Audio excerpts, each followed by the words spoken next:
মুখে গোপ থাকায় কম কথা শুনতে হয়নি প্রাচীকে। দশম শ্রেণীর বোর্ড পরীক্ষায় 98.5% নাম্বার পেয়ে টপ করেছেন প্রাচী নিগম। তার অসামান্য প্রতিভার প্রশংসা হারিয়ে গিয়েছে ট্রোলিংয়ের চাপে। প্রতিনিয়ত সোশ্যাল মিডিয়া ঠাট্টা করে চলেছে ছাত্রীটিকে নিয়ে।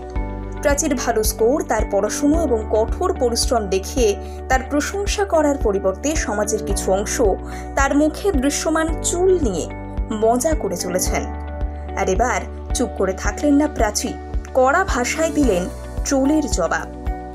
উত্তরপ্রদেশের সীতাপুরের বাসিন্দা প্রাচী নিগম বিদ্যামন্দির ইন্টার কলেজের ছাত্রী। তিনি ইউপি বোর্ডের 10ম শ্রেণীতে শীর্ষস্থান অর্জন করে পুরো রাজ্যে খ্যাতি এনে দিয়েছেন। তিনি 98.5% নম্বর পেয়ে প্রমাণ করেছেন যে সত্যিকারের আগ্রহ থাকলে যে কোনো অসুবিধা অতিক্রম করা যেতে পারে। তাই সত্ত্বেও মুখের অবাঞ্ছিত লোম নিয়ে ট্রোলিংয়ের শিকার হয়েছেন প্রাচী।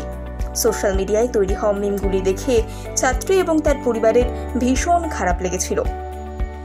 এক সাক্ষাৎকারের সময় উপযুক্ত জবাব দিয়ে প্রাচী বলেছেন, ট্রোলারকে অভিনন্দন তাদের ভাবনার জন্য, সাফল্যই আমার পরিচয়।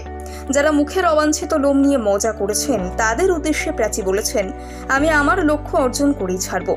প্রাচীর আরও জবাব, তার সমস্ত মনোযোগ তার পড়াশুনোয় নিবদ্ধ ছিল এবং কেউ কখনো তার অতিরিক্ত মুখের চুলের কথা বলেননি। আমার পরিবার, আমার শিক্ষক, আমার বন্ধুরা কখনোই আমার চেহারার জন্য আমার সমালোচনা করেনি এবং আমিও কখনোই এটি নিয়ে মাথা ঘামাইনি।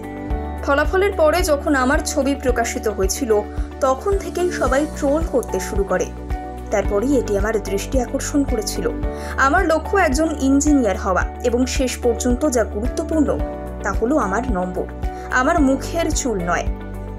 নিজের পড়াশোনায় সাফল্যের কথা বলতে গিয়ে তিনি আরও বলেছেন যে পরিশ্রমের কোনো বিকল্প নেই। আপনি যদি কঠোর পরিশ্রম করেন তবে আপনার পড়াশোনার ফলাফলও ভালোই হবে। প্রাচী নিগম নিজের সাফল্যের মন্ত্র শেয়ার করেছেন। তিনি বলেছেন, যে কোনো পরীক্ষায় ভালো নম্বর পেতে রিভিশন খুবই জরুরি। প্রাচী আরও জানিয়েছেন, ঘন্টার পর ঘন্টা পড়াশুনো করাটা গুরুত্বপূর্ণ নয়, ডেডিকেশন থাকাটা জরুরি। তিনি জানিয়েছেন, তিনি নিয়মিত 5 থেকে 6 ঘন্টা পড়াশুনো করতেন। বলেছেন, যে সাবজেক্টে আপনার গ্রিপ কম সে বিষয়ে একটা বিশেষ কৌশল তৈরি করতে হবে। যে সময় পড়াশুনো করুন না কেন সেটা মাথায় রাখুন।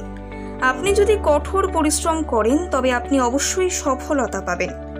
জানা গিয়েছে, প্রাচীর মুখে যে অবাঞ্ছিত দাড়িগোঁফ রয়েছে তার বিনামূল্যে চিকিৎসা করা হবে লখনৌ পিজিআইতে।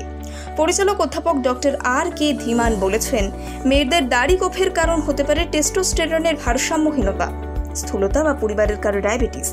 8 থেকে 16 বছর বয়সী কিছু বাচ্চাদের দাড়িগোঁফ বেড়ে যাওয়ার কারণ হতে পারে জেনেটিক্স এবং অতিরিক্ত ওজন। একটি সহজ পদ্ধতির মাধ্যমে অবাঞ্ছিত লোম স্থায়ীভাবে দূর করা যেতে পারে।